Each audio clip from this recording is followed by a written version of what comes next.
When I was probably 14 years old, some close friends of mine found a litter of kittens in the woods. They had been feeding the mother, who, though technically feral, was tame enough to stop in for a daily meal. Roxy, that's what they named her, would come by to eat and then stalk back into the woods behind the empty lot next door. They began to think of her as their cat, their pet, and they became curious about where she kept disappearing to. She always seemed to head off in the same direction, popping through the trees towards the same destination, always on a mission. One day, they decided to follow her, and what they discovered was nothing short of what childhood dreams are made of.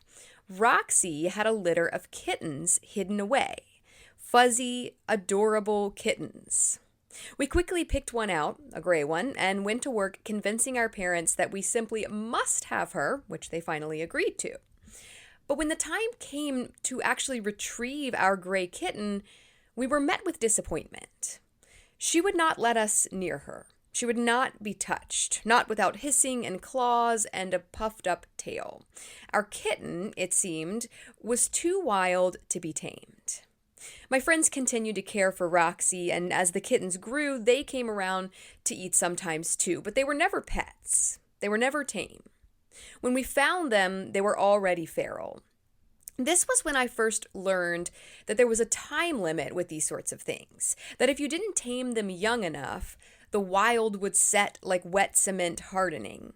Past that point, they could never be tamed. Not really. But did you know the same can be said of humans? And you may be thinking, well, that doesn't really apply. Humans are already tame, already civilized. Well, not always. In fact, history is riddled with stories of feral children found in wolf dens and bear caves, running around on all fours and devouring raw meat. Children with stories shrouded in mystery and yet impossible to ignore. Let's fix that.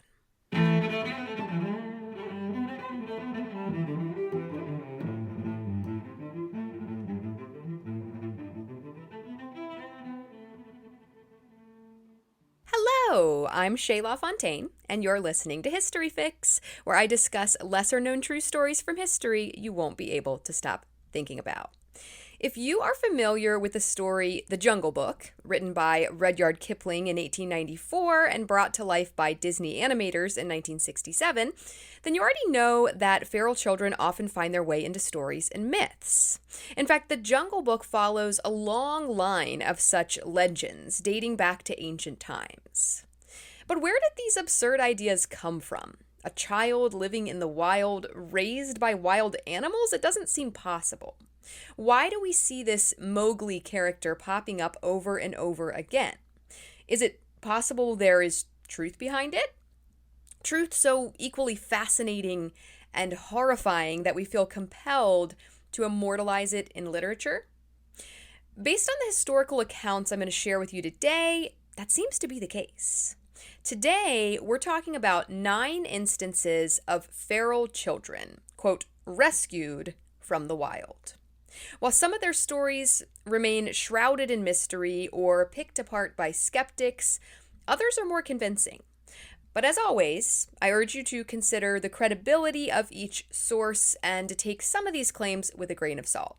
Because for some, we just really don't have a solid explanation. But that's part of what makes these stories so interesting, the mystery. Before we delve into the stories of these real-life feral children, let's take a quick look at some of the myths and legends that have prevailed throughout history. One of the most well-known is probably that of Romulus and Remus, the proposed founders of Rome. According to the Roman myth, Romulus and Remus were twin boys born to a woman named Rhea Silvia. Rhea's father had once been a king, but he had been overthrown by his evil brother, Amulius. Worried that Rhea would bear sons who would try to claim the throne, Amulius forced her to become a Vestal virgin. So Vestal virgins were women in ancient Rome who took an oath of chastity, sort of like a nun, right? They were priestesses of the Roman goddess Vesta and tasked with maintaining the sacred fire that was kept burning on the altar of Vesta. So Rhea's evil uncle makes her become a Vestal virgin, so she can never marry or bear children. But the gods see right through this mess, and so they act to right this great injustice that has been done, this stolen throne. Rhea is impregnated by the god Mars, who, if you're more familiar with the Greek names like I am, is Ares, the god of war. She gives birth to twin sons, but Amulius still ain't having it. He demands that the babies be abandoned near the river Tiber, where they will, Amulius assumes, die of exposure. And so they are. They're abandoned in the wilderness. But Amulius' plans are thwarted once again when a wolf discovers the babies and nurses them, feeds them as if they were her own wolf cubs. And they continue to be cared for by this mother wolf until they are found by a shepherd and his wife who raise them to adulthood. Despite being literally raised by wolves, they grow into mostly functional adults. And this is where the story gets a little unrealistic, by the way. Not the raised by wolves part, the still being normal afterwards part. But anyway, their true identities come out, they overthrow Amulius, and they put their grandfather, the rightful king, back on the throne. And then they set out to found a city of their own, which they name Rome, after Romulus, I guess. Poor Remus. He really got the shaft on that one. According to Michael Newton in the book Savage Girls and Wild Boys, A History of Feral Children, quote, restorations and substitutions are at the very heart of the Romulus and Remus story. Brothers take the rightful place of others. Foster parents bring up other people's children. The god Mars stands in for a human suitor. Yet the crucial substitution occurs when the she-wolf saves the lost children. In that moment, when the infant's lips close upon the she-wolf's teats, a transgressive mercy removes the harmful influence of a murderous culture. The moment is a second birth, where death is expected, succor is given, and the children are miraculously born into the order of nature. Nature's mercy admonishes humanity's unnatural cruelty. Only a miracle of kindness can restore the imbalance created by human iniquity. From this experience, the city may begin over again, refounded in the building of Rome. End quote. Newton recounts numerous medieval stories involving children being raised or cared for by animals, stories involving swan children, or children being nursed by goats, apes, lions, wolves, ravens, and even rats. Sometimes they're stolen by animals, and sometimes it's portrayed more like a rescue, where the animal saves the child from what Newton calls, quote, the outrages of human cruelty. And we'll see this in our real life stories here soon. The medieval story of Valentine and Orson, which I wasn't familiar with, clearly left a lasting impact on people. And this story, another set of twin boys, Valentine and Orson, become lost in the forest. Valentine ends up getting rescued and returned to civilization, but Orson remains in the woods, where he is taken in by a bear who cares for him alongside her bear cubs. So Orson goes wild, and he transforms into a character who will recur throughout medieval and even into Renaissance literature, a character most similar to what we would call the boogeyman. Newton says, quote, such wild men haunted the forests of medieval and Renaissance romance, irrational, carnivorous, dangerous, untamed. They lived and died in the woods, far from the sound of church bells, hairy as demons or sometimes leafy, always solitary, moving alone through the wilderness, sometimes snatching children or more often women from the beleaguered villages, marauding, angry, violent, though if tamed, useful and loyal servants to the wandering knights given up to adventure in the trackless forests. They were invariably incapable of speech, end quote. So Orson is the original boogeyman, used even to this day to frighten children into behaving, which is questionable parenting, but whatever. But despite being wild and scary, he does actually meet back up with his brother Valentine later, and they recognize each other because they look exactly the same, and they are reunited. Newton theorizes, quote, perhaps stories such as this are fables that suggest the need for a reconciliation between civilization and the wild, end quote. And we will see that civilization versus wild battle play out over and over again in these stories of feral children. And what I find really interesting about that is that in a lot of these cases, It's the civilization that ends up looking wild and cruel and harsh, and the quote, wild that is actually nurturing and caring and accepting. An interesting contradiction is revealed. I think you'll see it. Let's start with the wolf boy, or boys actually, of Hesse. This information is coming from records recorded by the monks in Hesse, Germany, that were later published in multiple history books throughout the 1500s. The monks reported that in the year 1341, a young boy who was anywhere from 7 to 12 years old was captured by soldiers in the forest. He had reportedly been living with a pack of wolves in the forest. He walked around on all fours, growling at people. He couldn't stand up straight and he couldn't speak. He was also reported to be very physically agile and could jump long distances. The monks knew about this because the soldiers brought the boy to live with them at their monastery, which sort of doubled as an orphanage. The monks took care of the orphaned children. So they took this boy in, and they attempted to feed him and tame him and raise him as a functioning member of Christian society. But the boy was terrified and mostly hid under benches and tried to run away. He refused to eat human food and eventually became malnourished and died soon after. The monks never figured out how the boy ended up in the forest. But 3 years later, they report another wild boy being found in the same region of the forest.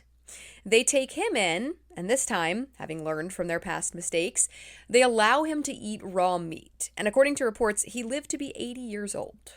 But that's it. Like, did he ever learn to talk? Did they find out why he was in the forest? Was there some connection to the other boy, the first boy? I have so many questions. But that's it. That's the report. Our next feral child, John of Liege, was reported by Sir Kenelm Digby in 1644.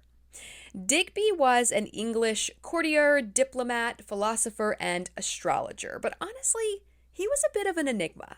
The University of Cambridge says of him, quote, Digby was a man of many parts. He was a privateer, or state-sponsored pirate, compiler of recipes, assimilator of foreign tongues, a great student of the Arabic language, collector of objects, antiquities of every kind, thinker and doer. In his extensive writing and experiments in kitchens and laboratories, he embraced philosophy and alchemy, science and magic, food and flavors, end quote. So he's a pirate and a foodie. Cool. Digby wrote about a boy named John who fled into the woods in Liege, Belgium, when his home was attacked by soldiers during a religious war. The danger passes. His family and the rest of the villagers return home, but John stays in the woods, apparently too afraid to come out. He hears his family calling his name, but he's just terrified still. He doesn't know if he can trust what he's hearing, so he stays hidden. According to Digby, he survived on his own in the forest for 16 years, eating roots and berries. And he returned to society around age 20, but he was caught trying to steal food from a farm. Digby describes him as, quote, naked and all overgrown with hair, and reports that he had, quote, quite forgotten the use of all language, but that he had acquired a dog-like sense of smell.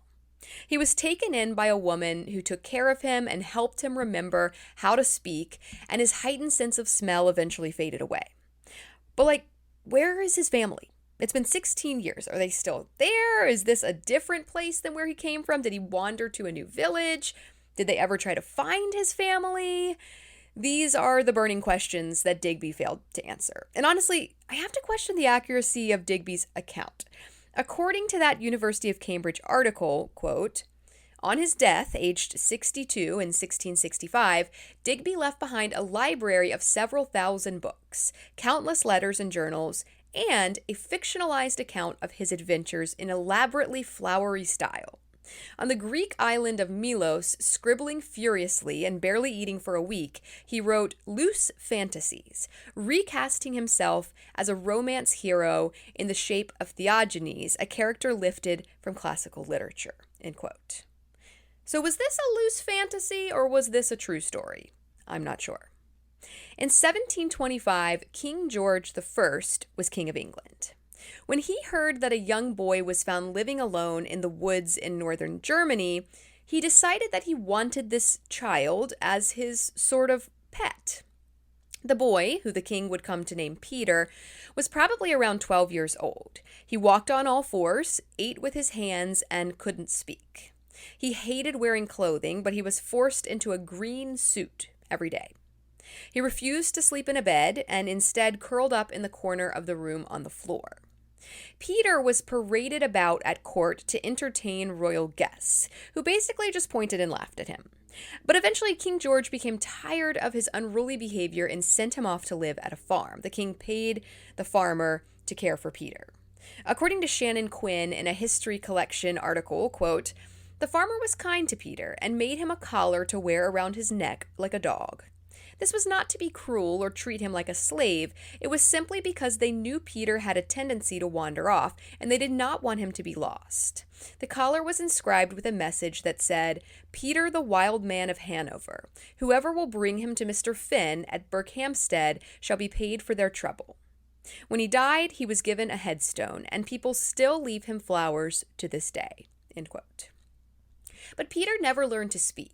And so the reason behind why he was found alone in the forest is still a mystery. And at the time, it was presumed that he had been raised by wild animals. His behavior surely suggested it, walking around on all fours, sleeping on the floor, eating with his hands. But later theories suggest that Peter actually may have had Pitt-Hopkins syndrome, a developmental disability which could explain Peter's unusual behavior and inability to talk. Those with Pitt-Hopkins syndrome have similar distinctive facial features, kind of like how people with Down syndrome have a particular look. King George had a portrait made of Peter, which is on my Instagram and my website, and he has these facial features similar to what someone with Pitt-Hopkins syndrome looks like. So the latest theory is that he had a developmental disability and was either abandoned by his family in the forest because they were unable to care for him, in much the same way King George sent him off to a farm when he tired of him. Or possibly he wandered into the forest and they just didn't bother to look for him or couldn't find him. There was no assistance in those days for families caring for a special needs child. No services, no help. And it was not uncommon for a child exhibiting challenging behaviors like that to be abandoned in the woods, sadly. So I don't know how feral Peter actually was. I don't know how long he was in the woods. This may be a case of someone with a disability being mistaken as a feral child.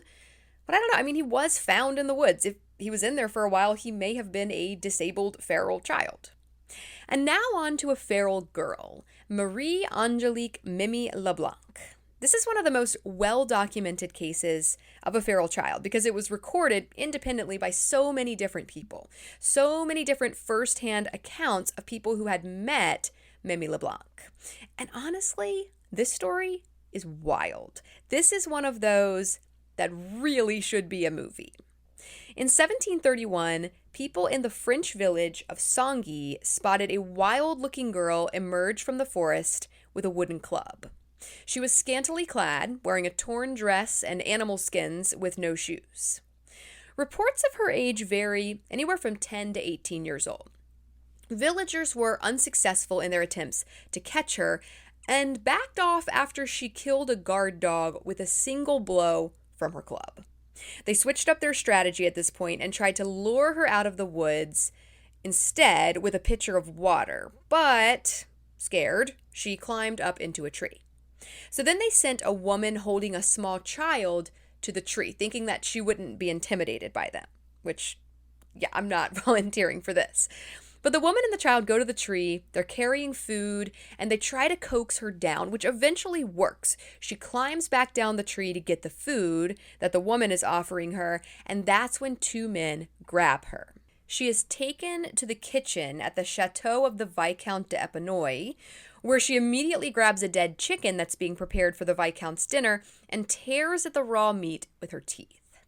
The Viscount d'Epinoy arrives. He is tickled. He's like, give her a rabbit. Let's see what she does with a rabbit. And when they do, she instantly skins it and starts eating it raw. They start asking her questions, but she doesn't seem to understand them. Her skin looks dark. They thought she was black, but after washing her several times, they discovered that her skin was actually much lighter. It had just been covered in dirt and what seemed to be black paint. They examined her hands. They were small, little girl hands, except that the fingers and thumbs were larger than they should have been, which explained why she was so adept at climbing trees. According to reports, she wore a necklace, some pendants, and a pouch attached to an animal skin garment reaching down to her knees. Inside the pouch were a club and a small knife inscribed with unfamiliar characters that no one could understand. And I hate when there's this kind of documentation happening, but like, where's the necklace? Where is the knife with the strange characters on it? I need to see these things. I need someone to examine these mysterious characters now and figure out what language it is or whatever. They are written about by the Viscount and a woman named Madame Hickett, who would later care for the girl, and also by a Scottish lawyer who met her named James Burnett. But where are they? I don't know. The girl is baptized and given the name Marie Angelique Mimi Leblanc. And over the next 10 years of living in France, she starts to learn French and she starts to be able to speak and actually tell her story. According to Mimi, she was kidnapped from her own country, which she couldn't remember the name of, when she was around 7 years old. She was put on a ship and taken to a, quote, warm country. Once there, her skin was painted black so that she would look like she was of African descent, and then she was sold into slavery. According to a History.com article, quote, many of Mimi's contemporaries believed she was originally Inuit, but recent research suggests she was most likely a Meskwaki Indian born in what is now Wisconsin, end quote. So this clears a lot of mysteries up. Now we're thinking she was actually a Native American, kidnapped in Wisconsin and shipped to probably a Caribbean island, right? That warm country she talked about. There she was disguised as an African and sold into slavery.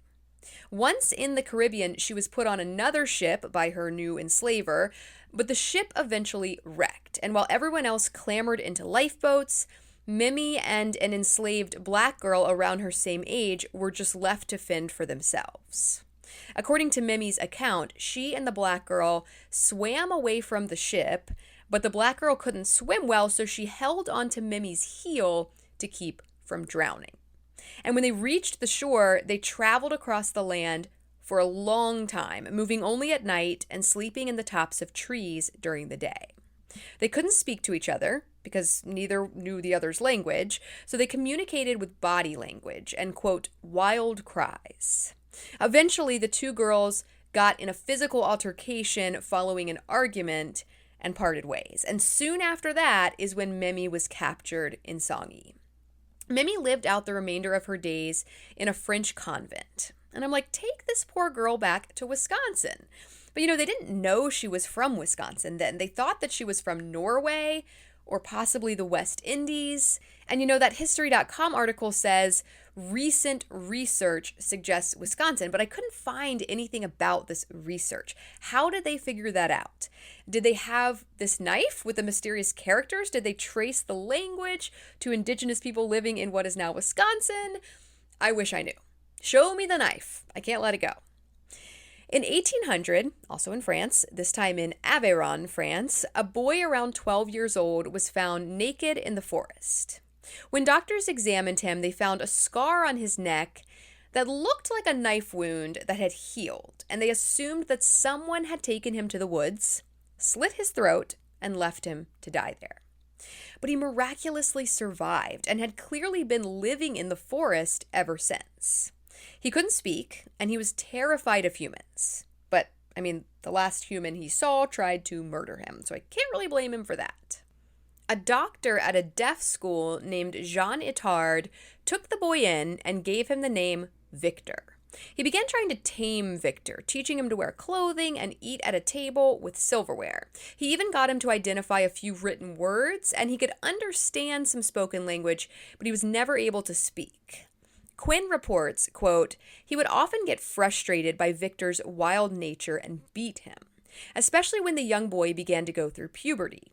He had no sense of what was or was not a socially acceptable way to deal with sexual urges, and it became nearly impossible to bring him out in public, end quote. Dr. Attard eventually wrote a book about his experiences taming and, it seems, abusing Victor. And this one is giving me Peter vibes. I feel like Victor was more than just a feral child. I feel like he was also possibly disabled. Like he had some kind of developmental delay that affected his speech and behavior.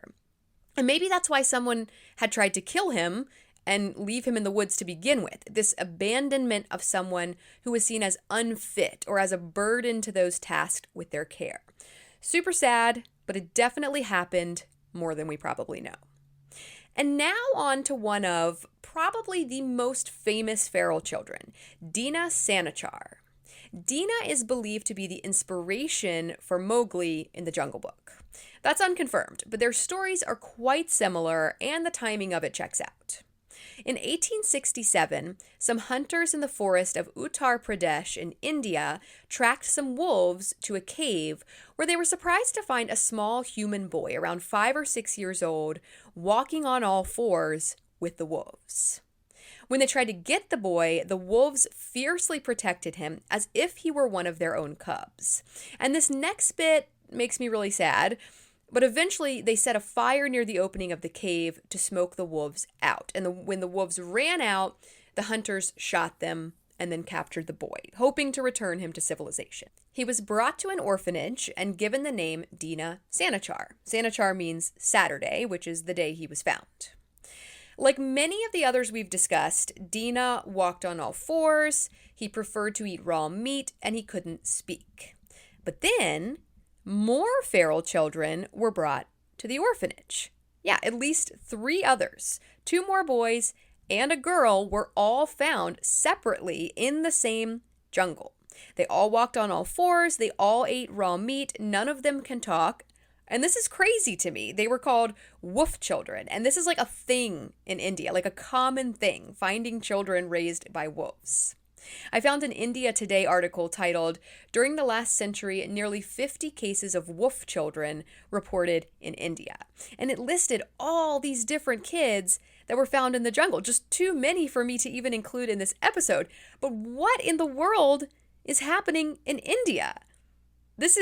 I've just scratched the surface here. This is an iceberg. I can't with it right now. Filing it away for another time.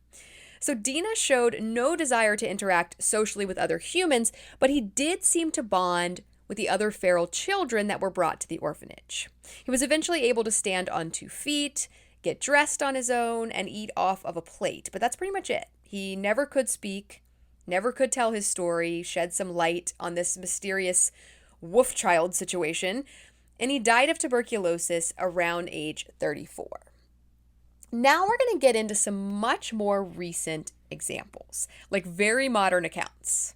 The first is Marcos Pantoja, and this is coming from a BBC History magazine article by Richard Sugg. Marcos was born into extreme poverty in Andalusia in Spain. He reports that in 1946, when he was 6 years old, his parents sold him to a local landowner, because this was actually a thing. You could sell your kids if you were too poor to care for them. So they sold him to a local landowner who put him to work with a goat herd in the Sierra Morena mountains. But one day, this goat herd guy just disappeared, leaving this 6-year-old boy, Marcos Pantoja, in the mountains all by himself. He observed the birds and animals eating berries and roots, and then he started to eat those same berries and roots. And at some point, to get out of a storm, he crawled into a cave where he found some wolf cubs. The mother wolf returned with meat. At first, she growled at Marcos, but then she shared the meat with him. He ate alongside her cubs. And Marcos would live this way for the next 11 years before police found him in 1965. In a 2018 interview with journalist Matthew Brimner, Marcos described those 11 years as the happiest of his life. He claimed to have befriended wolves, foxes, and snakes, and said that he could talk to them in a sort of hybrid human-animal language. By the time he was found in 1965, he could no longer speak Spanish, but he could still understand it. He lived in a convent in Madrid for a time and then was just sort of let out into the world. Sugg reports in his article, quote, "He later recalled that the main things he learned were embarrassment, fear, and distrust, as he was humiliated, cheated, and robbed by supposed companions. It is clear that the years either side of his wild time were comparatively miserable ones." End quote. Around the same time Marcos was left to fend for himself in the Sierra Moreno Mountains in Spain, a 4-year-old girl named Marina was abducted from her garden in a remote South American village. She was driven through the rainforests of Colombia and eventually abandoned there. Her captors had gotten spooked by something and just abandoned their plan, dumping her off in the middle of the jungle alone. According to Marina, she lived with capuchin monkeys for several years. She began to walk on all fours, stopped even thinking in human words, and found that she had learned a sort of basic monkey language that she could use to communicate. She recalled making friends with younger monkeys and carrying them around on her back. She recalled a day when she got really sick after accidentally eating a poisonous plant. An older monkey, who she called Grandpa, carried her to a pool of water. At first, she thought he was trying to drown her, but then he, quote, "looked me straight in the eyes. As I looked back at him, his expression was completely calm. It wasn't angry or agitated or hostile. Perhaps he was trying to tell me something." End quote. Marina finally figured out what the monkey was trying to tell her, drank from the pool, and immediately vomited up the poisonous plant. Eventually, she was recaptured by humans, but unfortunately not by good ones. She spent some time being trafficked by a brothel owner and abused by a mafia family in Cucuta. Marina is now married with 2 children and living in the UK. She wrote a book about her experiences in 2012 called The Girl with No Name, The True Story of a Girl Who Lived with Monkeys. Although a lot of people have cast doubt on how true her story really is, anthropologist Barbara J. King scrutinized the story and raised some questions about the behavior of capuchin monkeys that Marina described. Also, I just want to point out that a full-grown capuchin monkey is only like 10 pounds, so I'm really not sure how this grandpa fellow carried her to a pool of water. Maybe he dragged her. Monkeys are pretty strong, right? I don't know. And finally, there's Ivan Mishukov, a 4-year-old boy who ran away from home in Russia in 1996 and lived on the streets where he began begging for food. And I guess people were giving him food and not actually being concerned at all that a 4-year-old boy was begging on the streets without an adult. Like, why is no one looking for this kid? This is 1996. He starts sharing the food with some of Russia's many stray street dogs. He shares the food with a particular pack of these street dogs, and they start to trust him. So much so that he is eventually seen as the pack leader. So, just to recap, 1996, a runaway 4-year-old becomes the leader of a pack of stray street dogs. What is happening in Russia now? The dogs protected the boy and kept him warm through the winter for 2 years. But eventually the police started to catch on. Maybe someone finally decided to report this 4-year-old beggar running around with dogs. The police figure it out, but they can't seem to actually capture Ivan. They try and fail 3 times. Each time, the dogs aggressively defend him, distracting police long enough for him to slip away. And then they set a trap, baiting the dogs with food inside a restaurant kitchen and capturing Ivan while his protectors are distracted. Because, I mean, they're dogs, dogs will do a lot for food. Ivan can still speak and understand perfectly fine. It's only been 2 years. So he's able to explain all of this to police. He's like, yeah, I've just been out here on the streets running around with dogs for 2 years. Where were you guys? And he goes to live in a children's shelter. It turned out he'd been living with his alcoholic grandfather, who would just disappear for days on end, leaving Ivan alone. So one day he just up and left, choosing the street over that. So after the police get him, Ivan goes to this shelter. He goes into foster care. He goes to school. He turns into a pretty normal guy despite it all. According to a Daily Mail article, he doesn't like to talk about that dark time in his past, although he did share with reporter Will Stewart that the dogs' names were Jesse, Goga, Masha, and Seva. He also said, quote, "I understand that if it wasn't for those dogs, I wouldn't have survived in the street," end quote. Sort of a modern urban wolf boy. And I'm very sad to report that all 4 dogs were killed after Ivan was captured. And I debated even including that. I thought about sparing you guys the heartbreak, but I think it's important in understanding the overarching theme that starts to develop when you dig into these stories. The theme that civilization isn't all that civil. So how much of these stories is true? How much is misremembered? How much is fictitious? I don't know. But I do know that feral children have popped up throughout history far more often than I realized. It's happening way too often for there not to be some degree of truth to it all. Too many different accounts. I mean, you can call Ivan up right now and he'll tell you he's like 30 and he lives in Moscow. Some of them were able to remember and communicate their lives before they lived in the wild to explain how it all went down, and some of them weren't. We will never know how Dina Sanichar ended up in that cave with wolves. But I think we can safely say that all of these people faced a lot of trauma and hardship very early in life. Some of them were forced into the wild by violent traumatic events.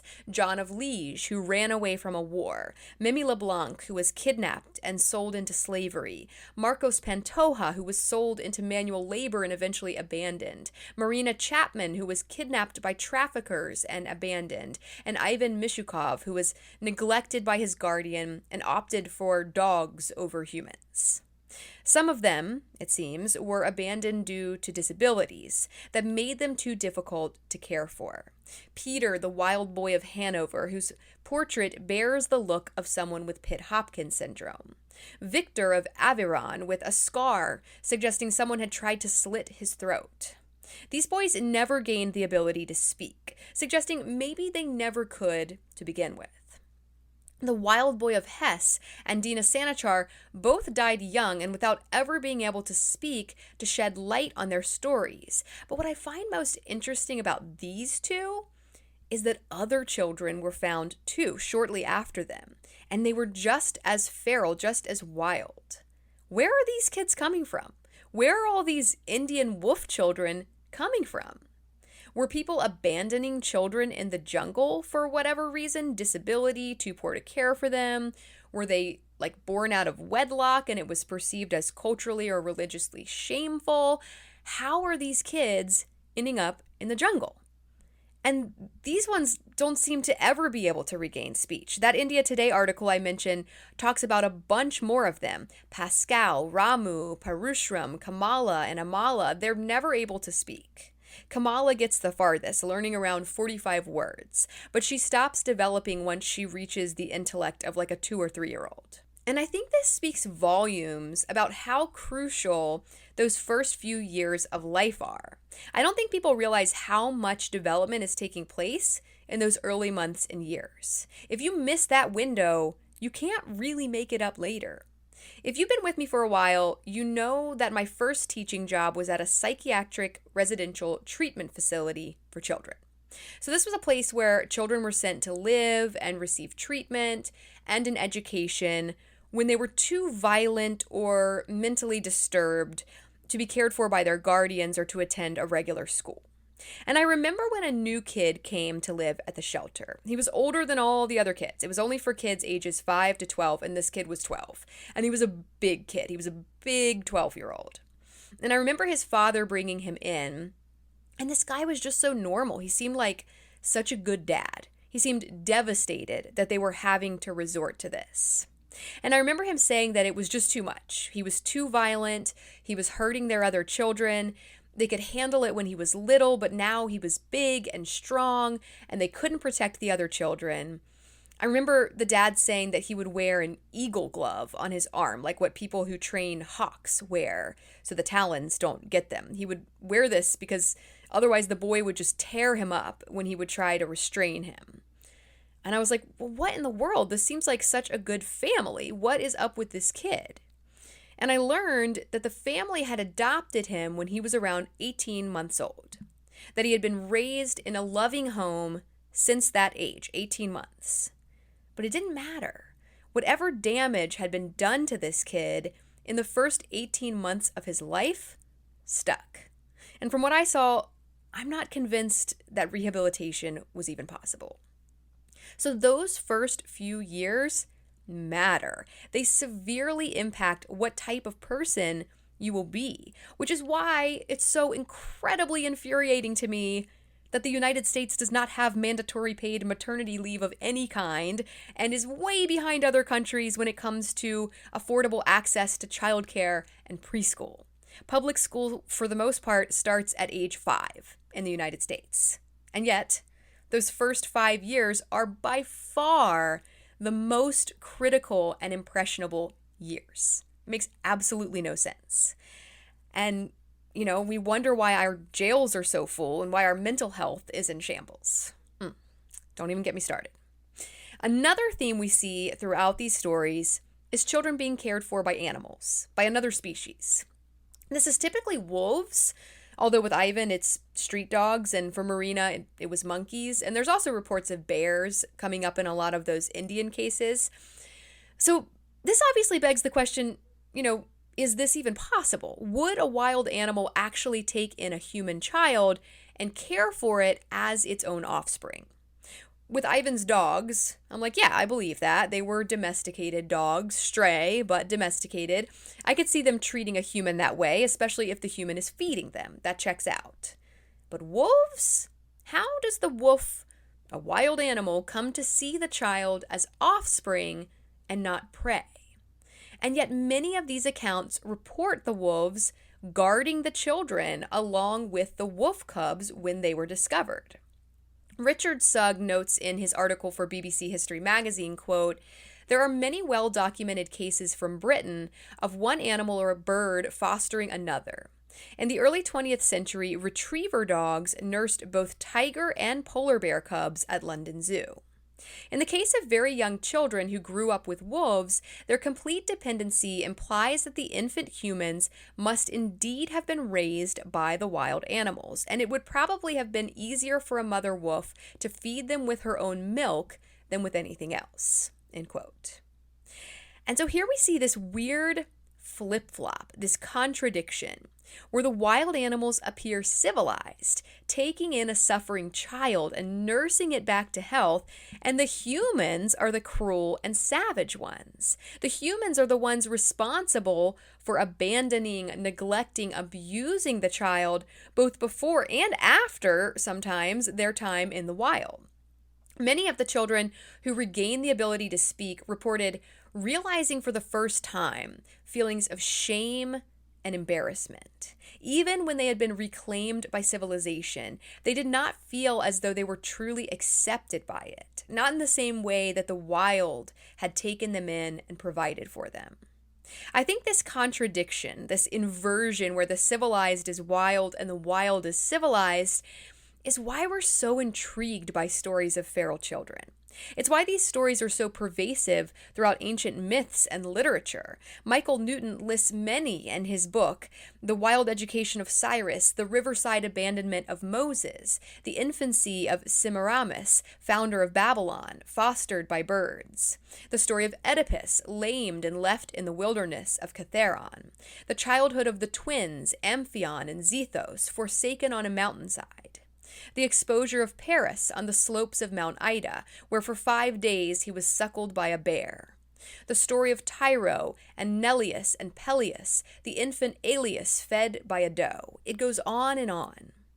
And when we find a real-life child, abandoned in the wild by our own kind, and seemingly cared for, taken in by wild animals, it forces us to examine ourselves, our humanity, in a completely different light.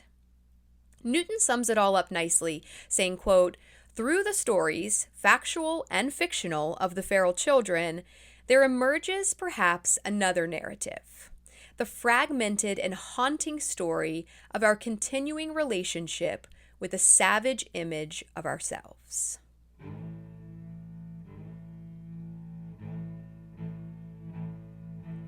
Thank you all so very much for listening to History Fix. I hope you found this story interesting, and maybe you even learned something new.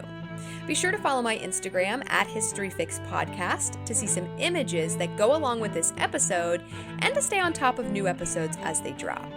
I'd also really appreciate it if you would rate and follow this podcast on whatever app you're using to listen, and go ahead and tell a friend or two about it. That'll make it much easier to get your next fix.